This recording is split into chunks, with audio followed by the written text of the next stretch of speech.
Hello, everybody. Welcome back to How to Father podcast. This is season 2, episode 4.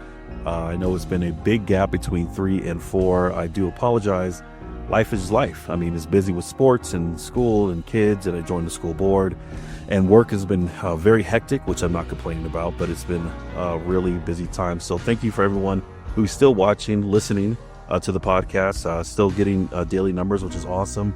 And thank you for everyone who's been asking, hey, well, where the hell are you at? What's going on here? So I'm excited to have this new episode out and more to come here soon. We're going to wrap up season 2 here probably in a couple months and then have a little break there. Not as long as a break as this one, and then start with season 3. So enough of that. We're back and thank you for listening. And let's introduce my next guest, Mr. Orlando Tafoya Dominguez. How's it going? I'm doing great, man. I'm doing great. I don't normally get called that name. It's normally Turk, yeah. Yeah, Turk, a.k.a. Turk, Turk. The elephant in the room or the bird in the room, his Eagles beat my Ravens, so I'll have to give him a shout out there. And it was on my son's birthday, so he was all sad, and we got to eat crabs afterwards. But it's all good. Maybe we'll see each other again this year. We'll see each other again. Yeah, for sure. I think so.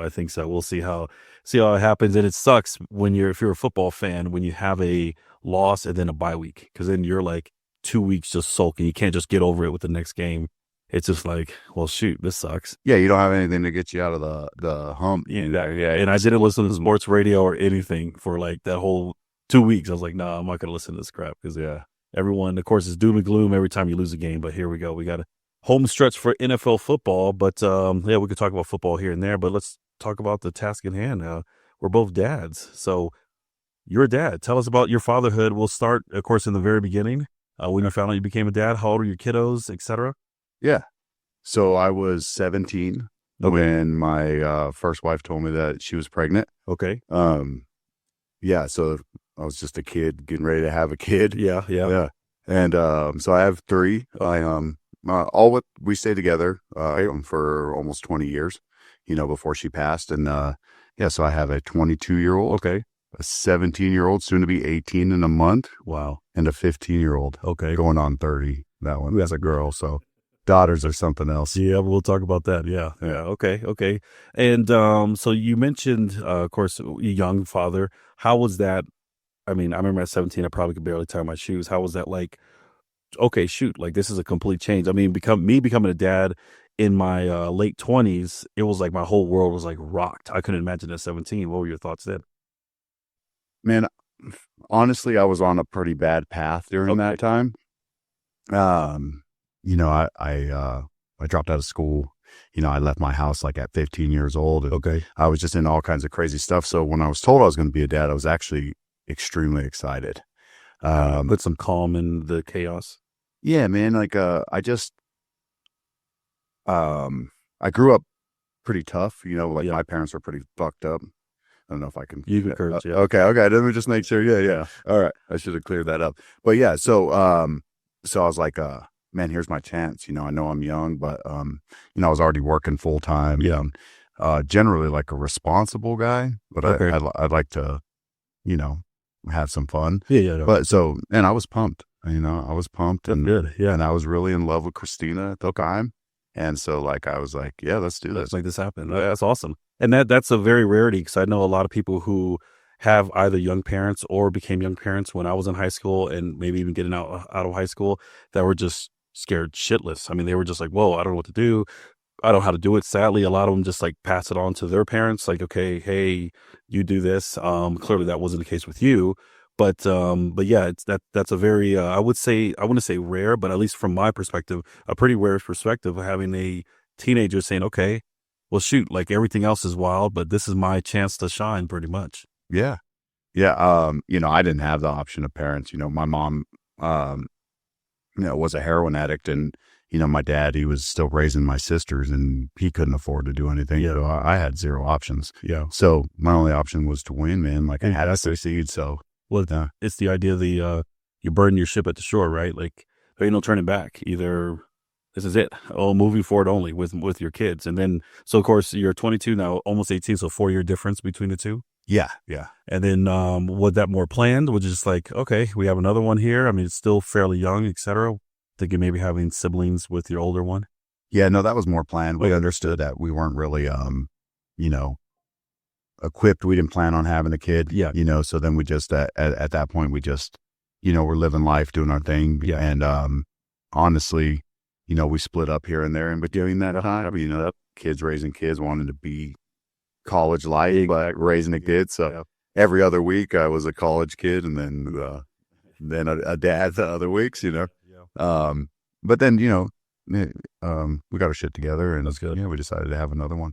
Okay, so yeah, so now you went from 1 to 2, and then the princess number 3 there. Yes, at the very end, and probably a drastic change, right, between having boys to a girl.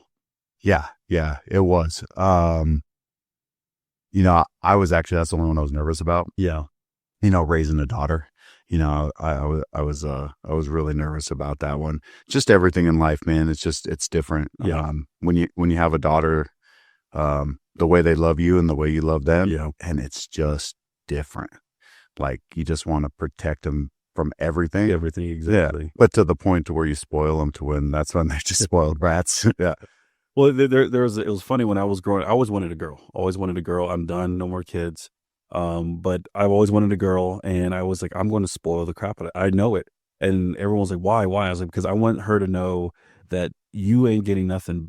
If they're below what I'm giving you, they're not worth your time, energy, effort. Like you're going to be the most spoiled brat. So when some little pipsqueak comes to, hey, what's going on? You're like, nah, I'm good. I'm going to teach you how to change a tire, do your oil, and you're not going to be relying on any dude. But I have nieces now, so I'm going to do the same thing. I know their dads are going to do that for them. But yeah, so I get that. I get that big time. Yeah, that's cool. When my daughter was, you know, up to about 12 years old, because once they become teenagers, it changes. But, you know, we used to go daddy-daughter dates. Yeah. You know, I used to, you know, make time for her, especially because I was so tied up. The boys played sports, right? So I coached football as they were coming up. And so as soon as season was off, you know, it was about her. Yeah. You know, and whatever we were doing. doing. Did she feel that attention switch? Like, okay, I'm excited season's over because I know it's going to be my time to shine type of thing. Did you sense that in her, or was she just kind of okay with that as it went, and then just an extra bonus when they became dad-daughter time after the season was over? Yeah, she never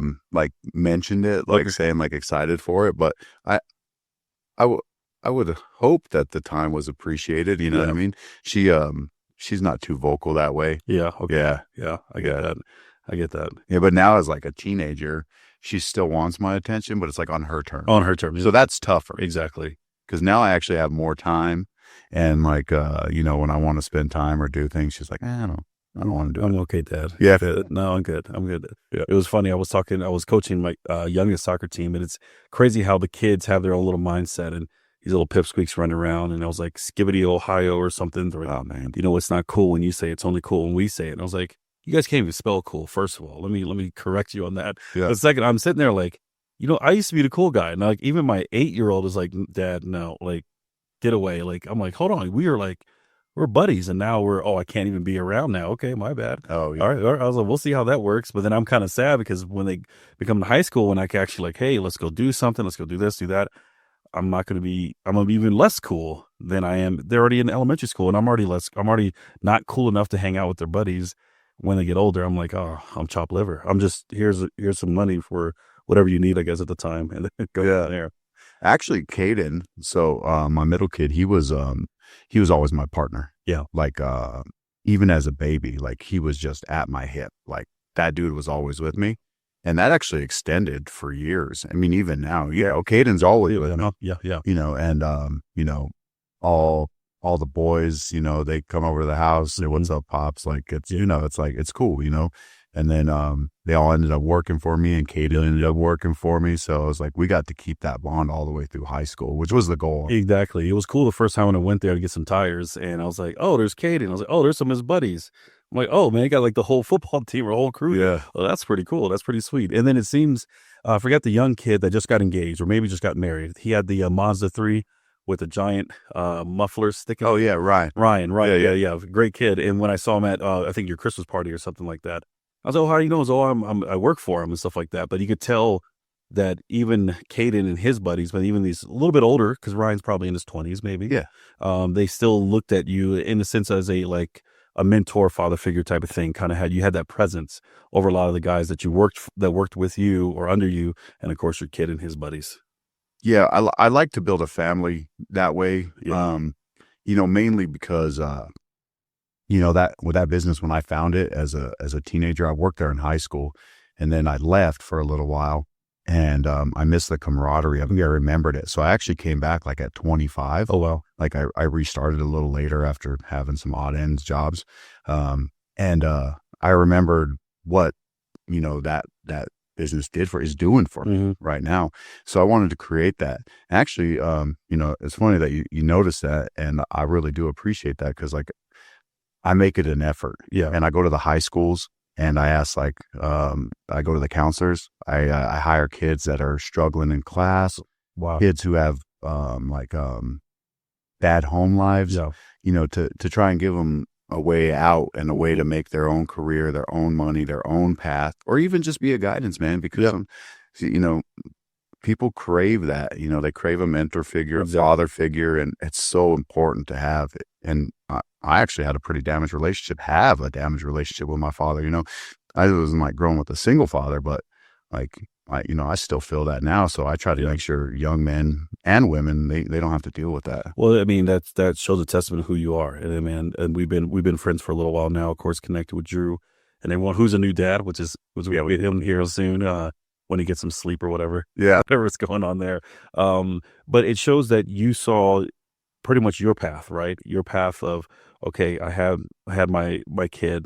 I have this career. Sure, I went away and I came back and I see what is not just done to your life in the past, but where it's headed to you now. We'll talk about your moving states here shortly, but seeing, I guess maybe them and you in a way, the kids in the youth. I mean, when I was a youth pastor, it was the same thing. I mean, you look at these kids and they're kids, and that was like point blank period. Like no matter how tough, rough everything was. I mean, I used to go to YDDC and work with the kids in the prison for 6 years. And then ARC and ABC, the Boys Center and the Reintegration Center. And I'm looking at these kids. I'm like, these guys are just innocent kids. You look behind the toughness, look in their eyes, and you see like, hey, they just need that little push, that need a little help. And that's, I didn't even know about that. I didn't even know that that's what you did going to the high schools and stuff, employing these kids, because learning, I remember working on, I did inflatable jumpers when I was in high school, and it was cash. I mean, we used to make pretty decent money for high schoolers back then. Like I graduated in 03, so like 01 to 03. I mean, we were making a weekend, like maybe like $500. Oh yeah, that's good. That's pretty good for back then. I mean, look at inflation now. Let's do the math there. But and it was all cash. And then there was sometimes that I will go. I remember there was this little jumper called the toddler jumper, and it was for little babies. And that was a job where I could pretty much pull that, put it on my back, and take it and blow it up. I did a house in Corrales, did inflate it. That jumper was like $60 for 4 hours, but most jumpers like a couple $100s for 4 hours, and you get a portion of that, and then the rest goes to the house. And it was $60 jumper, and it was like, hey Troy, can you just take this one? This is like, it's a Sunday afternoon, it was last minute. Can you take this one? I was like, oh sure, whatever. So I go out there, I'm like, man, it's not even worth the gas. I mean, I guess it was, because gas was like around $1. Yeah. But I mean, I was just like thinking like it's more for my time, because I'm only going to make like $40 or $30 off the jumper because it was a small jumper. I got tipped $1,000. These doctors in Corrales were like, here, and it's funny, as in real estate now, I drive by that house. Well, actually, I'm going to be driving by that house today because I'm taking photos in a Bosque. And if you go, it's called Siphon Road, where it gets like to one spot. Actually, that picture right there, that's where that road is there, but the house is along that kind of ditch. And so I drive past that house. I'm like, man. And I remember that doctor, he said, hey, I know you're young, I know this stuff like that, but spend this wisely. Sure, of course, I don't even remember what I spent. I bought shoes or hats, or bought my buddies some stuff. We went to wherever, but and I wasn't like big into partying then because I was like so focused on sports. But I remember he said something. He's like, whatever you do, always help someone else with this. And I think that's what I did. I was like, all right, we're gonna go get. I think I bought my buddy's shoes, my brother's shoes, something like that, and I probably spent it all like that. But it is what it is, because I wasn't expecting it, and that like really kind of honed into me. Like if I have it. If it's the knowledge, if it's the finances, if it's this, I'm going to try to do everything I can to help out, and especially more so as a dad now. Yeah. But I see that what you did with these kids, and still doing with these kids, there in local schools, going to your shop there. And now, of course, probably going to do the same thing on your next venture. We'll talk about that here in a few. But So when you got back to work, you had the kids and everything, and you mentioned earlier that your wife passed away, Yes. and so that transition between a paired relationship, paired co-parenting, all that stuff like that. What I mean, I can't say I could understand what the transition probably would have been, but what was that like to you and to the kids, and how were you able to kind of keep everything at least afloat? Well, honestly, the toughest part in that is the fact that we got together so young. You you grow up together, Yeah, but you also grow apart in that sense. Now, you know, I was really with the kid's mom to protect my kids. yeah, I necessarily wasn't in a relationship that I wanted to be in, okay, but I didn't trust the fact that if we were to split, what kind of situation my kids were yeah, going to get into, understandable. right? Just from what I witnessed as a kid growing up, and the things that happened to, my siblings and myself in situations that we shouldn't have been in as young kids. So there was no way I was going to let that happen. Yeah, So when it happened, I was upset. Like for sure I was upset, right? We spent yeah, this life together. Um, honestly, I knew that my life was just beginning at that point, yeah, but I had to figure out how to navigate moving on while still respecting my kid's mom yeah, and the hurt and the pain that they were going through. yeah, We had, you talk about like, shared household. I worked, yeah, and I worked nonstop, 60 plus hours a week. I worked in a different town. So I had 2 hours total of commute a day. So she did all the home stuff, yeah, right? So all the home stuff was done through that. And so I didn't even know how to, honestly, man, I bought the washer and dryer. I never used it, there, so like things like that, that was definitely, yeah, that was definitely different. Um, well, trying to make sure that these kids were protected, doing that home lifestyle, taking care of the house while still trying to provide. The last thing I wanted to do was like, have to leave my job. I was extremely worried about that. I was like, how am I going to provide for these kids and still be there for them when they need me, right? And I was trying to balance that out. yeah, And you know, at one point, me and Caden were eating dinner over the kitchen sink because we didn't do the dishes. And he looks at me and he's like, we're living in a frat house. And I was like, oh What shit. was he at this time? Man, so maybe 13, Oh wow, yeah, okay, 14, 13 or 14. And I was like, all right, I got to get it together, man. yeah, Like I gotta make sure that these kids still have that same lifestyle that they had before exactly, with a home life that feels secure exactly, and comfortable while doing this. And then something really clicked in me at that point, like yeah, it really set it off. I was like, okay, so I need to be here. yeah, I need to exactly, be here more. And so, you know, after that, I leaned actually on my team at, at, at work, and I put a lot of ownership into them at the time. And I was like, hey man, I have to leave yeah, on a regular basis. I need to be there to pick my kids up from school. yeah, I need to be able to get to these practices. I need to still be able to do all these things that I had somebody to rely on before. So I'm going to need you to help me yeah, here. Right. Um, you know, and actually it worked out great for me, man. It taught me how to be a better leader at work and empower young men and women, again, mhm, what we talked about, and ownership in the yeah. place that they're working, while allowing me to be a better father at home for the kids. Well, that really shows. I mean, as dads, as fathers in general, life happens, and in a lot of different ways, in a lot of ways that are very instant, very sudden. But we have to stay as even kill as possible. Sure, we shouldn't hide our emotions. We should explain and express our emotions, but our goal is still to raise young humans, raise young kids to become upsetting adults, if those are our kids or not. I feel a very big need with the kids on like the soccer team, the kids I deal with, their buddies and stuff like that. To at least if I can instill one sentence of any kind of knowledge that they could hold on to, then that's great. And you found these kids that maybe had a similar upbringing as you and say, okay, hey, I need your help in this. I mean, this is my situation. I need you to step up. And it's not so more so I'm the boss. You need to listen. It was these kids saw in you who you were as a leader. And sure, you grew and you kept growing and stuff like that from that. Yet at the end of the day, they said, you know what? Yeah, we're going to step up. We're going to do this because we're a team. We're more than a team, more than coworkers. You seem like you guys are family. Again, I just saw just from the Christmas party, even just getting myself fixed.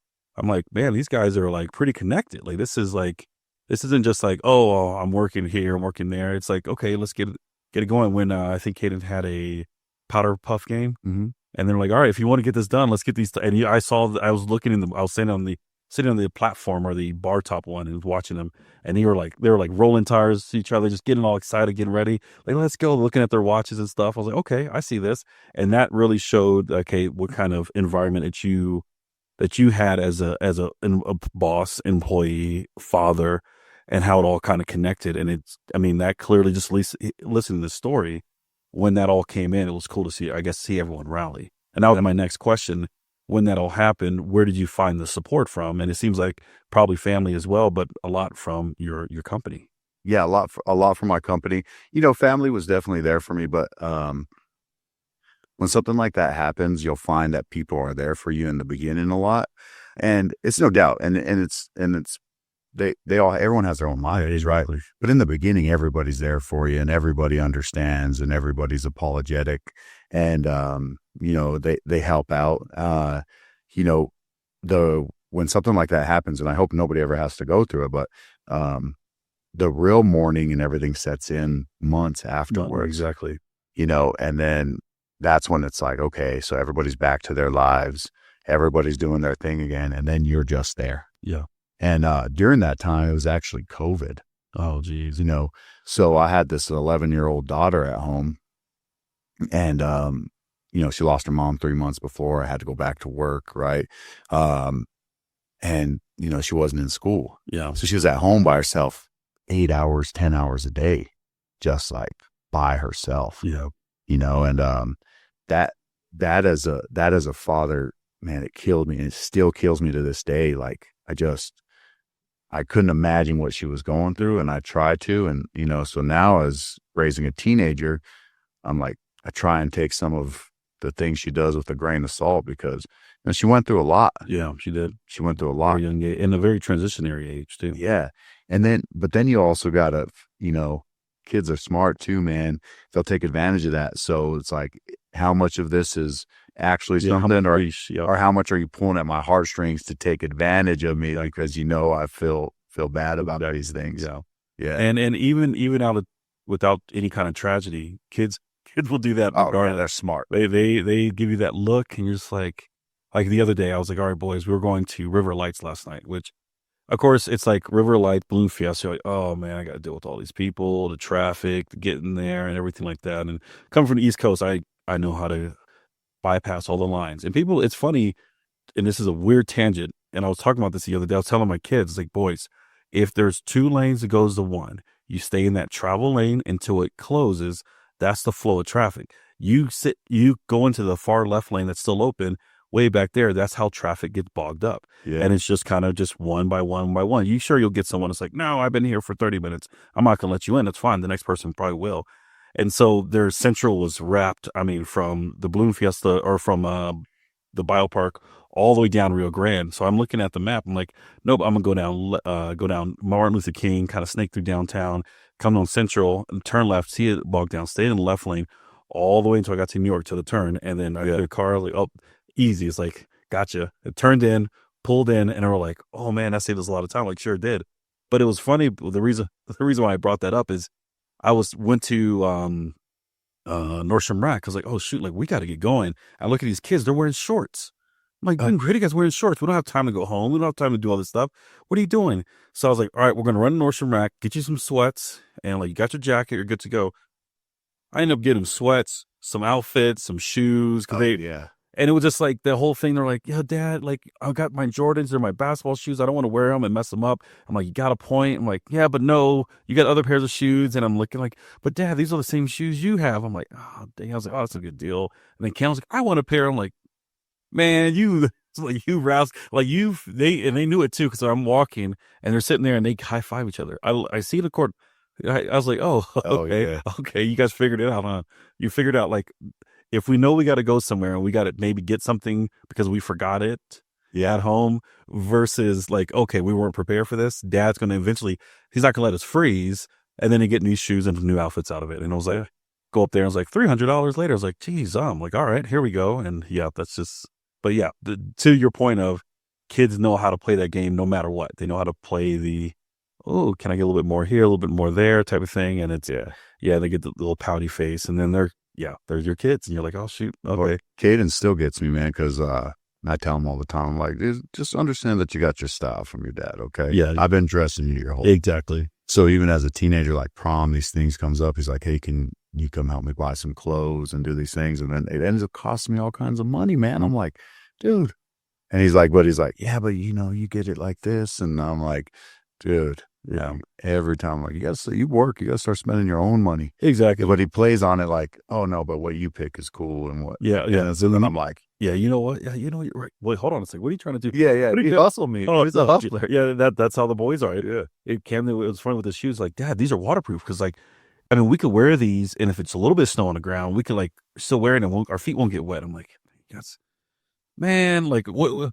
It's you guys should be doing this, and they're doing it, and that's just what it is. But so with that transition of COVID, the world's changed. Everyone's like, what is going on? And she's in that very young transitionary age. How do your boys take it when it happened? We knew that she was kind of pretty much isolated in her own maybe her own world there because of how life was, but how did like Caden and everyone else take it? So Caden's a lot like me, man. He just rolls with the punches. Yeah. Like I said, and like, so when life hits you, it's like, we're real, like, we're a true believer of like mindset. Yeah. And it's, you choose how you're going to react to situation. Exactly. You can't change the fact that happened. Mm-hmm. We can choose how we react.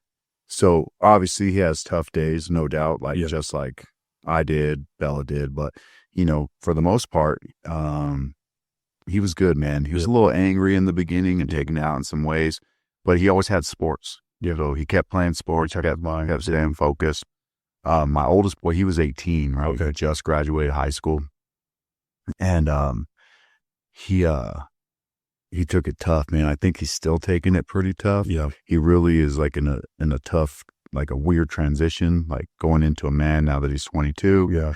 Can't really find his way. I think he's hung up on it. And, nobody could tell you how to mourn. Exactly. Yeah.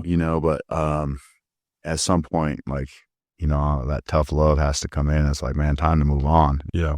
Time to move on because he still looks at daddy as a safety blanket, which is good. Yeah. Like I'm always there for him, but now you got to find your way as a father, you got to figure out how to do the tough love. Exactly. We call that brotherly love. Yeah. That's right. That brotherly love is tough. Throw it in there. Yeah. That brotherly love is tough. It's not always, rainbows and unicorns. And I tell it's funny because growing up, talking to the boys, and I did tell them the same thing. I was like, here you get a cut, you get hurt. You got two ways to go at this. You're hurting. Sure. It's not, I'm not saying throw some dirt on it. You're not going to hurt anymore. You're hurting, but what are your steps? Either going to focus on the pain and just like, it hurts, or man, this hurts, this sucks. How do I get better? Yeah. What's the next step?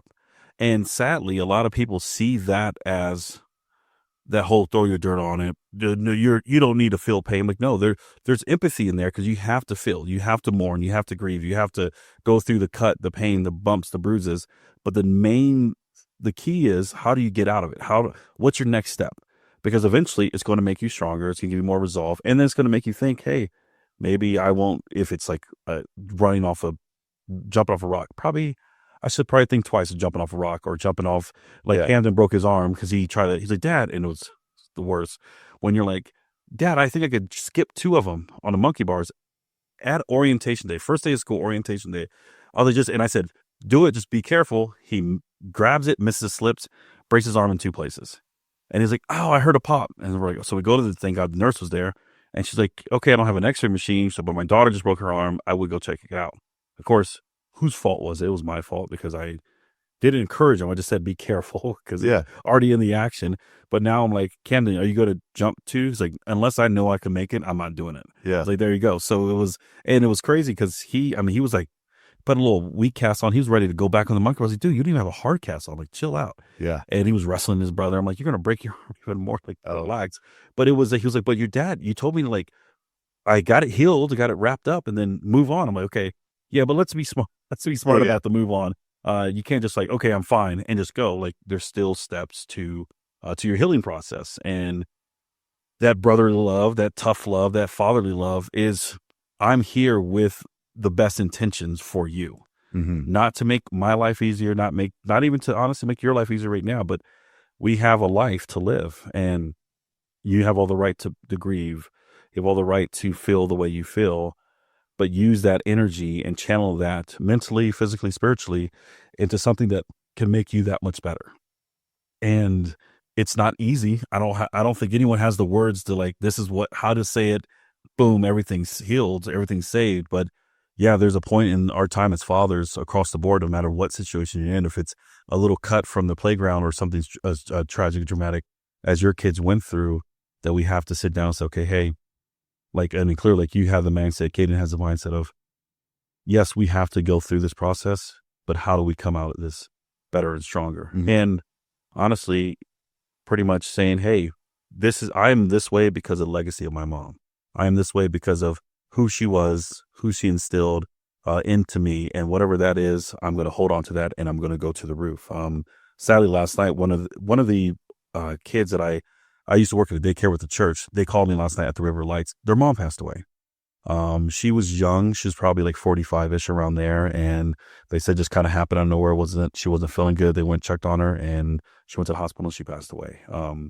And these kids, I mean, they're grown men now. They're crying. The one just had a baby. So, and there's that silver lining, like at least she got to meet her grandchild, at least a grandbaby. Sure, probably won't remember, got to meet her grandma, but it was just like talking to these boys like, hey, I don't have the words to say. I don't know what to say, how to say. I don't know how you should or shouldn't grieve, but grieve. Get through this whenever you need to talk. And we've talked about this in the past about men's mental health, especially how important that is to us and to the world.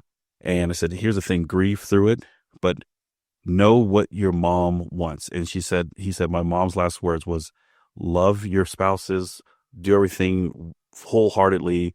I lived a good life. I had great kids. It's my time to go. And so a lot of people don't have that opportunity to hear that from their parents, but that should be the mindset of, okay, this is part of life. This is part of it. How can we build and grow from it? Yeah, for sure. As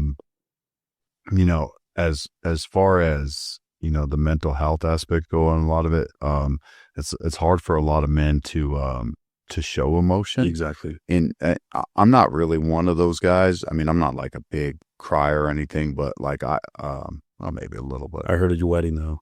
Oh, I cried like a baby, man. I actually probably pretty much a good crier. Yeah. So I'm sorry I couldn't make it. The kids were out of town. It was a mess, but sorry I couldn't make it. Oh no, that's all right, man. We had a blast. It would have been a good time. Yeah. But I really found like, especially after Christina passed, like my emotional intelligence went through the roof personally. And I understood my feelings more. But I actually, I was able to set boundaries with people. That's very clear. Very clear. Because before I was like a real go with the flow. Like I didn't care, even if I was uncomfortable in the situation, but I found it was causing a lot of problems later. And that's just more of like how you grew up and how you were raised. Back in the day, kids were just seen, man. Yeah. We were like, seen, not heard. Yeah. Then like, we don't listen to you. Yeah. Like, we're doing all grown folk talk. Yeah. Get out of here. Yeah. And so you kind of grow up like that. But, after she passed, like I said, emotional intelligence, like I knew that I had to let things out. So I was real open with everybody, and I'm even open now. And if I feel uncomfortable in a situation, or I something's bothering me, or something from the past bothers me, I take care of it. That's hard for a lot of men, but I did therapy and counseling afterwards, and I worked with grief counselors, because I knew that I had to, because if I held it in, you know, it would have just ate me up, and then I wouldn't have been anything for my kids. Then that's the thing. I think most men need to realize it's sure it's for us, but the bigger picture, it's for our kids, it's for our community, it's for people around us, it's for other men, it's for other guys to see, like, you know what? Because you're a tough guy, you're a big guy, big strong guy, and everything like that. If they can see you vulnerable, not saying you're walking around with your heart on your sleeve type of thing, but they can see, okay, he's going through the process. This is the way he's going through it. Maybe I could do the same thing too, because we don't. There's no blueprint. I mean, I wasn't raised by a dad, but my grandfather, his dad was tough as nails. He used to always say, your first name doesn't mean anything, your last name means everything, so you better act like it. And I'm like, what is that? I don't even know what that means. I'm like 7 years old. Like, what does that mean? Like, he's like, you're a Rivas, you got to act like it. I'm like, okay. Like, and then they used to always say, never turn out like your dad. Never turn out like your dad. And I knew, like, yeah, because my dad's not around, I don't want to be that. But there was never any like true guidance of like, this is how you be a man, or this is how you handle this, or this is this and that. It was always, don't do bad things. That's it. I'm like, okay. So what does that mean? Like, and then it was when it got to the point in life where I was like, shoot, I probably do need to seek help or do this. Like, I didn't know, because I had never had that as a kid. I never had, sure, my mom was there, but then it's like, oh, it's my mom. She's supposed to help me. She's supposed to be like the person that's supposed to like love and care for me. And then I had the mentality, like, if she corrected me on something, then I was like, oh, that's what moms are supposed to do. So like, sure, whatever, mom, I'm smarter than you at 14. Yeah. You don't know what you're talking about type of thing. But now I look at it now, I'm like, you know what? I'm going to be vulnerable to my kids. I'm going to be upfront and honest. I'll cry in front of them, let them know what I'm going through.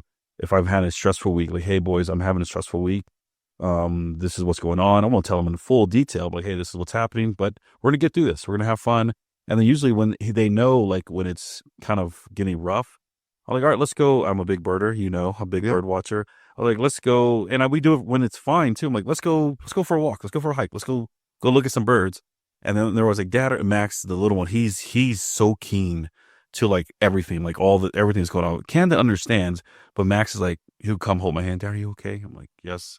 And of course, when little 8-year-old holds your hand, are you okay? You're like, yeah, I'm all right. Don't. And then he was just like, okay, trying to not to cry and stuff like that. But it's that's kind of the thing for, like you said, men's mental health. It's, you did it for yourself because you had to. But then it was bigger than you. It was big. It was for your family, for your kids. Mm-hmm. It was bigger than your family. It was for your company, your people that were around you, and then everyone else that could see this. And hopefully, everyone is hearing this now to understand that if you're going through anything, no matter if it's something that happened in the distant past or even something going through now, find that help. Yeah, you need to. You at least need to seek like, if it's not necessarily therapy, but like a group of men that are like-minded that you could talk to and bounce things off of, because a lot of people don't have that camaraderie. They don't. And you got to share that, man. You don't have to be on an island.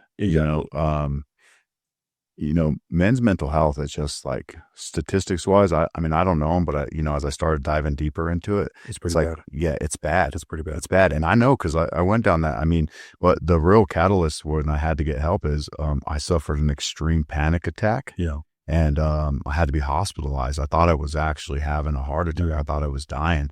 And, then I developed, this constant fear that I was going to die and leave my kids by themselves after their mom passed. Understand. Right. Yeah. And, it was crippling. Yeah. And then when you start thinking about panic attacks or these things, they start happening all the time, like, because you're worried about them happening because you remember what it felt like. So, I had to seek some guidance, and then I started getting back to myself, started hanging out with family more because I was isolated, I mentioned, we met through Drew, I was gone for many years from all my cousins and my family because of a marriage that wasn't, exactly right, so I separated myself for many years. And so then I started getting back with them. I started hanging out. I started finding like that brotherhood again. And just through conversation, we'd open up about different things that they didn't know about me, things I didn't know about them. And it was great. It was great to understand that, dude, everybody's going through something. Something, yeah, exactly. Same thing with like those young men and women that, I I was able to hire is they feel like they're alone in their home life. They feel like nothing's going nobody else is going through the same thing. Their parents may be drug addicts or abusive, and it's like, man, it's more common than you think. It really is. Like you need to get out there, and growing up with that or becoming an adult after that, if you hold that in, and then you start having your own kids, and what's the cycle that you want to stop? Yeah. Well, and that's something you brought up. Of course, Drew and their family, they're great. I mean, I met Drew because he was on Instagram, and it was like people you may know type of thing. I saw a dude with the Ravens hat. So I was like, oh, and it was like Albuquerque, New Mexico. I was like, oh, there's another Ravens fan. Looked at it, and I was like, oh, he's a loan officer. I'm a realtor. So we got kind of connected from that. I invited him to the Desert Flock, West Wing, New Mexico. He came once, and then I didn't show up for like 2 years. And it was funny because knowing Drew now, he was so quiet.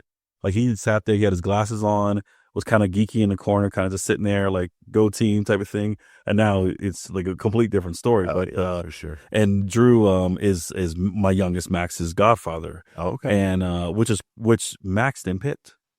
It wasn't like, oh, he's my buddy, you're his godfather. Maxon came to me and said, Dad, because he had a godfather. He had a godfather that kind of just like fizzled out our lives. It was just nothing like tragic or dramatic happened. He just kind of like, we will reach out like, hey, how's it going, buddy? All this other stuff. And he kind of just fizzled out. And he eventually reached out and apologized. Sorry, I'm just going through some stuff. I'm like, hey, we're here for you. I mean, he gained a lot of weight, so he felt self-conscious about that. And I understood. And I said, hey man, it's all good. Don't matter. Like, I don't care what you look like. Do you care what you look like? But that's not that's not us, man. So he still has that title, but Drew's been in Max's life since we've known him. And it was funny. He was like, I want Drew to be my godfather. So we found this little card that said like, will you? And you kind of fill in the blanks type of thing. So Max was filling it out, and we go to Sawmill just for some snacks with some friends. Drew and Gian were there. We're like, hey, Drew, gave it to him. Drew, of course, he had his sunglasses on. I'm like, take those glasses off, buddy. He's crying and stuff like that. But they're best of buds, which is awesome. And that your family, I'm telling you, it's like another family that we have here. And I mean, with everyone, like, it's funny, like, they always call me like nephew, or I always say, hey, Aunt Camille or Uncle Ed and all this stuff like that. And Uncle Ed and Max had a little scuff at church. Yeah. He still apologizes to this day. I'm like, it's fine. It's okay. But that whole, like, open up, talk to people. I have 4 buddies. One lives in Philly, sadly. One lives in Philly. Good case. Yeah. He lives in Philly. One lives in Jersey. And one lives in Austin. So every Wednesday we'll send a video clip, a couple minutes long, how our week went. And it's pretty raw. It's pretty like, hey, this happened. Like, this is going on at home. Work is busy. Work is this. Or even like, hey, great week. This happened. I can't wait for next week because I got 3 birdies yesterday. I had a 25-foot birdie putt. That's what I heard. My best round ever. I think it shot like an 87, 85 or something like that. Yeah. Look at the scorecard. But yeah, I was like, oh, it was great. It was awesome. But anyway, having that, just like, sure, we're not in the same town and we'll text each other, but like seeing your friend, like, hey, this is what I'm going through. This is how my week was, good, bad, ugly, whatever it is. It's huge. I mean, really, it's kind of like now we're kind of getting to know each other even on a deeper level, but it's good to release that. Like, whatever's like, oh, I'm stressed out because of X, Y, Z, stressed out because of this and that, to find some buddies, find some people to talk to, family, whatever it is, because our mental health, when there's no patriarchal like understanding of like, you should open up and talk about your feelings as a man. Like, no, it's hide it, put some dirt on it, move on, toughen through it and stuff like that. Like, that's not how our brain works. And that's why our suicide rates are so high. That's why a lot of like anxiety stuff, there's a lot of anxiety attacks. Men think we're like, oh, I'm having a heart attack. Like, oh no, you're healthy as a bee. It's just your anxiety. And then of course, when the first thing goes in your head, then it just continues to. So I've had that time where I'm like, what if something happens to me? Will my kids be okay? Will they remember me? Will they think of me? Like, all these things, like, oh my gosh, like my dad, and it's mainly because my dad, when he left when I was 5 years old, I had zero memory of him. I'm like, I hope my kids, if something happens to me, like, will remember me and our life and our time together. But then I'm like, will they? And how would I know? And then of course, the anxiety kind of gets through there and I talked to my therapist, and she was like, it's okay to think that, but it's good that you're releasing this. Like, open up, talk about it. So I could kind of rationalize and kind of calm the crazies in my head. That's for sure. Yeah. And the great part about therapy, man, is it's like a real safe place because that's their job. And Yeah. you got to find your fit. Yeah. Right. So I talked to a few different people. It didn't work out. Yeah. And, I found my fit in someone. And when I felt like I could open up, I just let things out. And then we did a lot of like intensive style therapy for like years of childhood trauma. But yeah, man, we're told just to move on, and in a sense, you have to move on, right? But you still have to understand in the manner it's there. Yeah. Mm-hmm. Yeah, you have to understand how to do it, how it's affecting you, how it affects your, being a father, a husband, which are some of the most important things because, if we bitch about the world that we live in and the society that we live in as fathers, our job is to set these people up to be what our standards are. Exactly. And have them functioning, emotionally intelligent adults capable of taking care of themselves, with empathy towards others. In a sense, I'm pretty rough on some of my outlooks on certain things. I think everyone should work for what they have. And, because that's more of like, man, everything in your life is a choice. Exactly. If you don't like where you're at, that's your choice to stay there.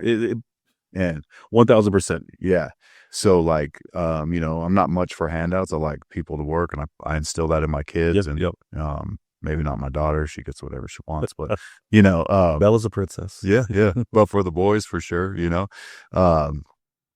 but yeah, man, again, I can't get that across to enough people.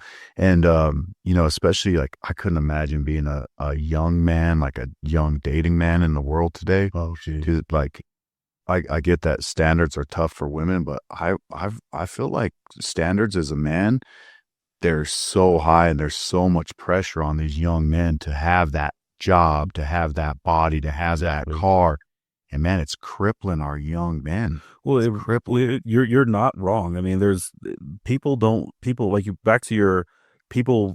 You make a change. If you don't like where you're at, make the change, make the choice, make the difference. Yuma, Arizona is hot.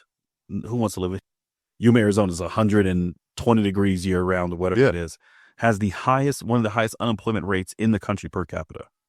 If you drive 3 hours north to Carson City, Nevada, temperate, 75 degrees year round, one of the lowest unemployment rates in the country.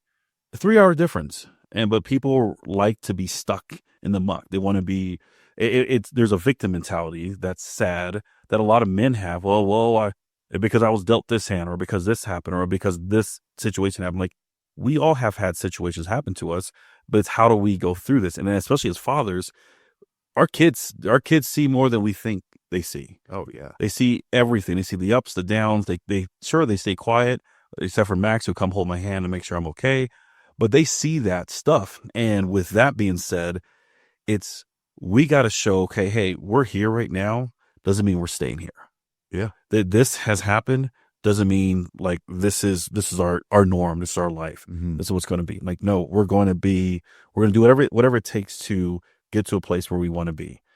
And then some. And back to the point of, it's hard for these young men. And that's something, of course, Canada just turned 11. So, I mean, he has a few years before he's like really dating. And then, of course, another probably decade before he's like really kind of figuring out his career, his life, his future. But this whole like 6-figure man with 6 foot plus tall and all this other stuff. You got to have abs, you got to be muscles, you got to take care of my 8 babies with 12 different baby daddies. I'm kidding on that, but it's like, that's the whole mindset of these guys. And it's sad to see, what these kids have to come up to. And then on the flip side, like with your daughter, which I don't think she's going to be that type of person, when she gets out there in the world, she's going to have these influences like, oh, he better have X, Y, Z. And it's like, well, I just want a guy that loves me and takes care of me like my dad did. I want a guy that showed, like, I had a lady on, for us therapist on season 1, and everyone's like, why is this woman here on this dad podcast? Well, because she was a daughter. And she said, my dad set the biggest standard. Like, if you do not meet my dad's standard, like, I'm not even going to look at you. Yeah. I don't care how much money you make, how tall you are, how rich you are, how many bags you could buy me, whatever the case is. Like, there's a standard that sounds like you have, and you still are going to instill in your daughter. But then on the flip side with your boys, you're like, well, shoot, I'm not saying make six figures, make what you want to make, do what you want to do, live comfortably, but this is the reality you have in the dating world out there. And that's a tough thing. And that's a topic we haven't talked about, especially with the young men coming up, because there's a lot of things. And I tell my kids, like, especially now with them, I say, if they can't hear my no, they're not going to hear anyone else's no. So my no is going to be the loudest no they ever hear. And there is going to be honestly the fear of God. And then when I say, do not do this, and here's the reason why. I'm not going to say do not do this because I'm dad and I know better. I'm going to give them reasons why not to do it. So when they get older, and even if they're their girlfriend and they're in a relationship and they're having fun or having parties, if no, I don't want to, it's like, oh, but you're my girlfriend. Oh, well, they know, okay, as soon as they hear no, then that's point blank period, because there's that fear out there. And then of course moms don't want to hear, no, not my baby boy. He never will. I'm like, I'm going to make sure that doesn't happen. Yeah. And then the other flip side is I want to make sure that he's not pressured to be a certain person, a certain standard in order to get a girl or have a relationship. Like, no, as you're teaching your daughter to be respectful, to find a man that's up to par, that loves her or will love her as much, or at least as close as he can, that you set that standard. I'm going to set the standard for my sons of this is how you treat a woman, how you be a man, and how you kind of weed through the bullshit of these expectations of young dating men these days. Yeah. I mean, I speak to my daughter more so than the boys about it, about her being a high valued woman. Yeah. We had a conversation just a little while back. It's like, I never want you to be stuck in a relationship because of what a man has to provide for you, because you can't provide it for yourself. Yeah. I want you to be able to provide and take care of yourself first and foremost. Exactly. And then when you meet somebody, it's out of love, not for what they can offer you. Because there's a lot of young men and women that are stuck in situations because they feel like they can't go anywhere, whether it's finances, whether they had kids with the wrong person, whatever it may be. So I talk to my daughter all the time about, like, make sure you're high value first. Yeah.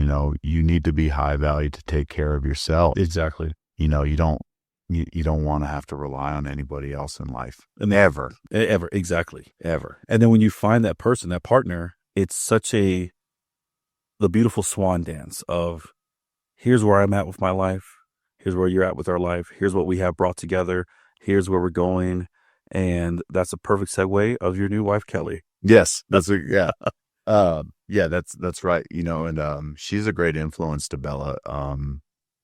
They have some battles, you know what I mean? Bella tries to push, and then, Kelly pushes back, and, raising teenagers is tough, especially when, although they're her kids, but they didn't start off that way, and, so Bella will battle, but, Bella's been talking about getting into the medical field and these other things, and that's an influence from Kelly. And I'll be 100% honest, man, studious wise, with my kids, I'm not very good at it. I wasn't a very good student. Yeah. I was always a hard worker. Yeah. And I make the most of situations, in everything. I make the most of any situation I can. And, so I wasn't good at that. And so she really pushes that. And so that's like a tough one for me, because the yin and yang. It's the yin and yang, it's the yin and yang. And, but no, yeah, Kelly's great. And, we're excited on the life that we'll build together, and that, that's a big reason why I started dating Kelly. Honestly, I wasn't even looking to meet anybody. Yeah. The last thing I wanted, was to start, actually dating somebody seriously after everything happened. I was like, man, I'm just going to do my thing and, whatever, take care of my kids. Even the house I purchased, I was like, it was smaller because I never planned on anybody moving ahead of me. It was just going to be me and the kids. And, this woman approached me at the gym, said hello, and we just started talking, and I didn't do anything, man. I never pursued it. We just kept talking, but we kept running into each other.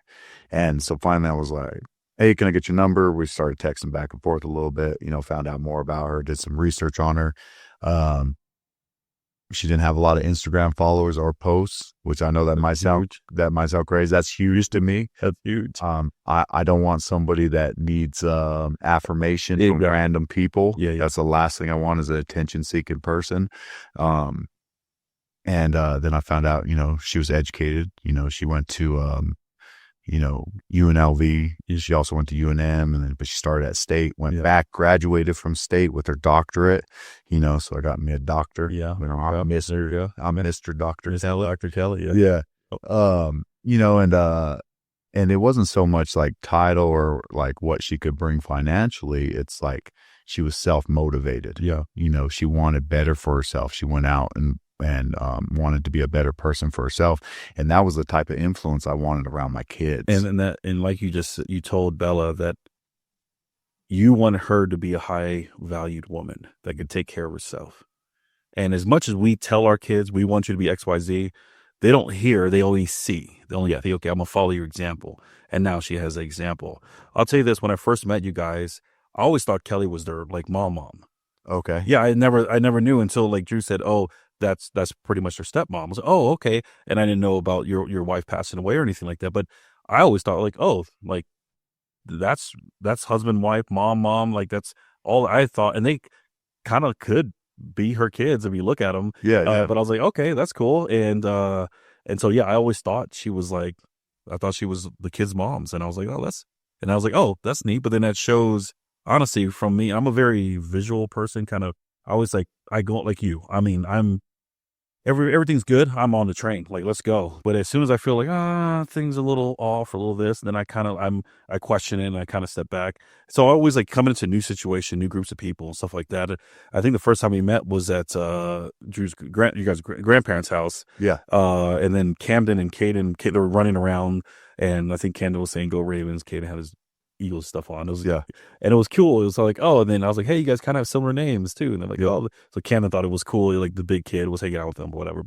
And I sat there, I was like, oh, this is cool. Then I met, of course, you guys, and then he slapped the law. And I said, oh, remember he said the Eagles suck in the slap game. He slapped the crap out of him. And I was like, oh shit, my bad. I didn't mean to entice that, but then I was like, yo, this. And then I of course met Kelly and met everyone else, and ever since then I always thought she was like, oh, that's their mom, that's kid's mom. And then we were looking at houses and doing all that fun stuff. And I still, even to that day, I had no clue until Drew told me probably when I found out you were proposing. I was like, oh, I thought they were already married. I'm like, oh, whatever. Like, that's no big deal.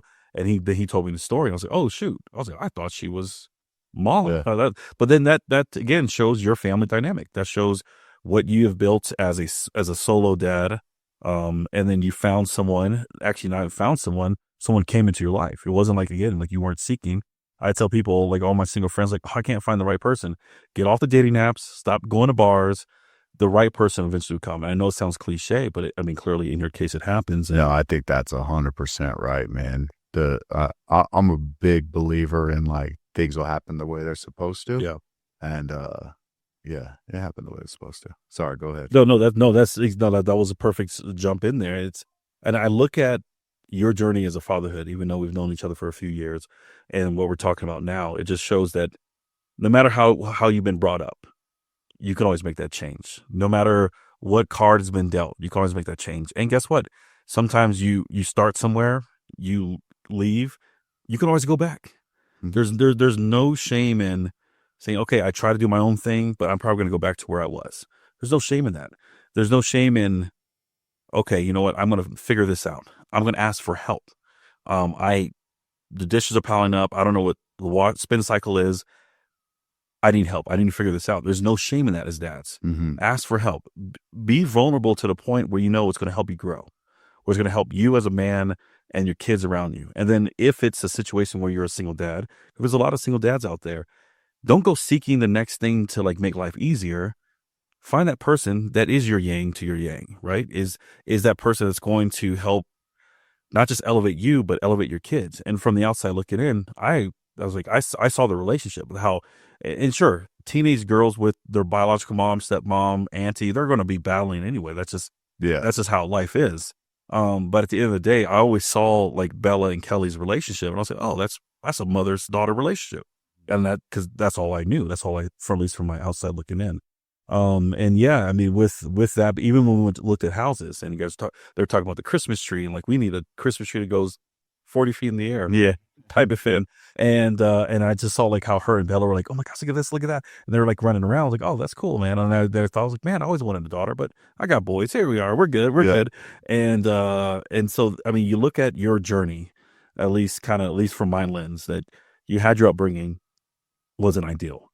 You started young as a father, and you said, okay, all right, tighten the bootstraps. Let's go. Let's figure this out. You did your thing, you got married, did all your stuff with your kids, worked for a company, left, came back. Then you saw that as a good mentoring program for not just your kids, but these other kids in this neighborhood. And now I see where you're at now, where you're headed to, because you're about to move out of state, which kind of stinks, but stink for us, but great for you guys. And even for the small amount of time, and I was talking to Alex about this yesterday, I was like, man, Turk's kicking some ass. Like, this is like, that's huge. And he was like, yeah, Turk worked there when he was younger. And now look at him now. I was like, so whatever situation you have in life, hey, if you feel like it's the right thing, stick to it. Mm-hmm. Stick to the long run. Because, I mean, I just started playing golf, and I can't wait to go to your house and play on your golf course that's in your backyard, which is awesome. And yeah, again, I'm happy and proud of everything that I've seen you've become in a short period of time, and of course hearing the backstory as well. Yeah, thank you for that, man. And Troy, to touch on that victim mentality you were talking about earlier, is like, I hate it. I hate a victim mentality, man, because I could be a statistic. There's no doubt. Yeah. And I actually don't like talking about myself much, but I look at these young men, young women coming up, and it's always why me. And it's like, man, make the choice. Like, do what you have to do to get out. I'm a firm believer that you always need to be mentoring somebody, but you always need a mentor. A mentor. Yeah. Right. Yeah. You always need a mentor in your life, and you need to get what you can out of them. And then if you outgrow them, you need to find another one. It's okay. That doesn't mean you're not friends anymore. You're not hanging out. I mean, even in our relationship, I was looking at you as a mentor of, you go out, you grind on yourself. You're a great father. You with purpose, you're trying to be a great father. Yeah. Sometimes guys are just great fathers. Yeah. And then sometimes people are actually trying to be a great father. They're making it a point to be a great father. Exactly. And I always looked up to that, because thank you. I just kind of fathered, and I never really thought about it in that way. Like, man, this is an important job. It's an important job. A little bit, yeah. Yeah, a little bit. Yeah. Because again, I had an absentee father. I had great relationships with the rest of my family, like, to speak to Bilal, like my Aunt Cecilia, right? Her and my Uncle Eddie, they're always big on, like, if you don't have a place to go for Christmas or Thanksgiving, this is this place. And anybody was invited. I mean, you see Drew and Alex, Ray, everybody, we always post every year, like, hey, if you're by yourself for Thanksgiving, you're by yourself for Christmas, come enjoy a great meal, have a couple drinks, get some camaraderie. And, that's how Bilal got brought in, like random people. And I really, like to live my life like that, man. Like, really, that was a major influence to me too. Like, and you see all these relationships that are created off of it, exactly. Like me sitting here across from you today, that wouldn't, if they didn't have that same outlook on life. And, man, if you don't like a situation, change it. Exactly. Don't like a situation, just find something that works better for you. Find something, find someone. And honestly, I've told a lot of people, like, recently, you might outgrow people. And you know what? It's not like you hate them or you don't have to be friends with them. You just outgrow them. Yeah. The time where it maybe ran its course, at least for the time period. As I say, you could go back. Nas says, I wish them the best, even if they wish the opposite. Yep. Like, that's just, if you have that mentality as a man, as a father, as a guy who wants to be a dad, as a friend, as an uncle, whoever, then life becomes that much easier, no matter all the shit that's around you. Because guess what? I don't care who you are. There's shit all around us. Yeah. And it's just how do we deal with it, grab it by the horns, and then overcome it and make us better from it. So Man, wow, this is a good one. Oh man, this is exciting. This is awesome. Yeah. So yeah, you guys gonna be headed out here soon, and again, I'm proud of everything you've done. And like you said, I looked up to you. I sat there, I was like, man, he's grinding. He's when I first saw you, I was like, man, he has a V. I like V. Like, dang, I want that car. I was like, I heard that just rolling up, and Yeah. it was cool seeing that, and then seeing your relationship with Caden. I was like, oh, that's gonna be me and Camden soon on that age level. And I was like, man, I want him to be, and he's into the stuff that both of them are into the stuff that I'm into. But like when it comes to work, I was like, I want him to hard work. I want to find him a car where I want to find like an old, like mid 90s Ranger, 4-speed, slow, Yeah. 4-wheel drive, but just a tank where it needs some work. And I really want, I hope he doesn't hear this episode. I'm going for both the boys. I'm going to, hey, let's change the brakes, or let's do this. Let's fix it. And I'm going to just log every hour and say, okay, what's the minimum wage? Maybe a little bit more every hour. And by the time it's his truck, I'm like, you've already paid off this much with sweat equity. This is what the truck was cost, not what it worth now, what I paid for it. Here's what the truck or the car was worth, what I paid for. Here's what you worked off. You owe me this. Yeah. Because there's a different ownership, and when it's your own stuff, when you work hard for it, when you do this, you do that.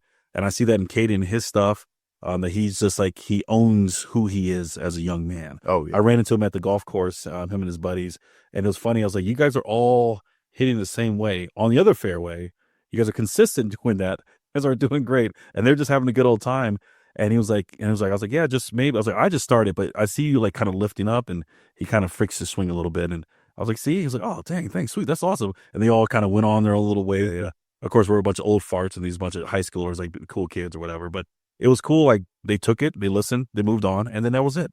And seeing your relationship with them, seeing a relationship with, of course, Bella and everything else, and then the whole family dynamic you guys have there, it's just, I'm like, yeah, I want my kids to be a part of it. I remember when Max became Drew's godson, and then, of course, Drew's mom came and gave him the biggest hug, and then Grandma came, like, you're part of the family, mijo, and it was the cutest thing, and Max just sitting there with a big smile on his face. I think eventually we're going to have Max going to be part of the family, because it's an arranged marriage between Max and Sienna. So we're Oh, okay. they're like in love with each other. Oh, you're already setting it up. It's already, well, those two already set it up. Okay. It's hilarious. It's funny. Drew will tell you, it's like, oh, every time we go over there, I'm like, Max, why are you doing your hair? Like, he'll put gel in his hair and spray it down. It's like, oh my God. He's like, don't worry about it. Don't worry about that. I'm like, Yeah, that's funny. but they're all in little cute love. But yeah, thank you for joining me. Of course, in this episode, and of course, we always finish with a dad joke. I'll let you start, and then. Well, I mean, I don't know if I have a dad joke, again, growing up, with drug addict parents, Yeah. I actually fell into addiction myself. I was addicted to basketball, but since then I rebounded. The funny thing was that there was a sports I was going to do. I was trying to figure out one for the Eagles, but it didn't flow well. So I was like, I'll do a Christmas one. There was a kid who didn't believe in Christmas. I guess he was a rebel without a clause. Perfect time. Yeah. And so, Orlando, Turk, thank you so very much for joining. I can't wait to put this out. It should be out today or tomorrow. And I think with everything that you've brought to the table with your life and your experiences and how you opened up to share it, I think it's going to change a lot of people. Oh, thank you for having me, man. I'd love to do it again. Yeah. Next time I'm in town, I'll be out in Alabama. No, I'm gonna head to Alabama with my golf clubs. I just got a travel case courtesy of you, so that gives me an excuse to go out to Alabama, and we'll do this in a golf cart, just driving around. Oh yeah, every hole and stuff like that. I already told Drew and Alex, like, yeah, we're gonna go out there, and they're like, oh yeah, we're gonna get out to Alabama and just get all settled and stuff. Oh yeah, you guys let me know, man. We have a house that's gonna fit plenty of people. Okay, yeah, and a couple guest bedrooms. Again, right on the golf course.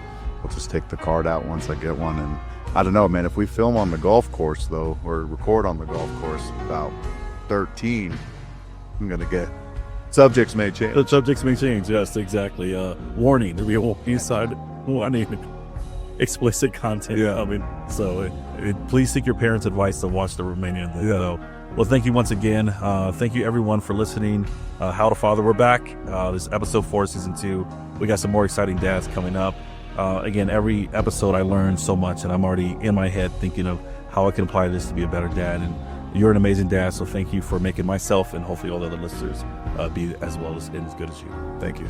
Appreciate it. Thank you guys. Until next time, we'll chat soon. Peace.